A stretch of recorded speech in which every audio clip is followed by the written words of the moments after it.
Anchor Shivajyothi ఇటీవల ఓ వివాదంలో చిక్కుకున్న సంగతి తెలిసిందే. శ్రీవారి అన్నప్రసాదంపై ఆమె చేసిన వ్యాఖ్యలు తీవ్ర వివాదాస్పదంగా మారాయి.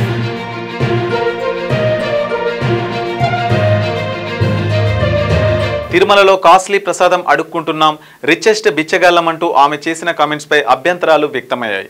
శ్రీవారి భక్తులు, హిందూ సంఘాలు ఆమెపై తీవ్ర స్థాయిలో మండిపడ్డారు. ఈ వివాదంపై శివజ్యోతి ఇప్పటికే క్షమాపణలు చెప్పారు. అయినప్పటికీ టీటీడీ ఆమెపై కీలక నిర్ణయం తీసుకున్నట్లు ప్రచారం జరుగుతోంది.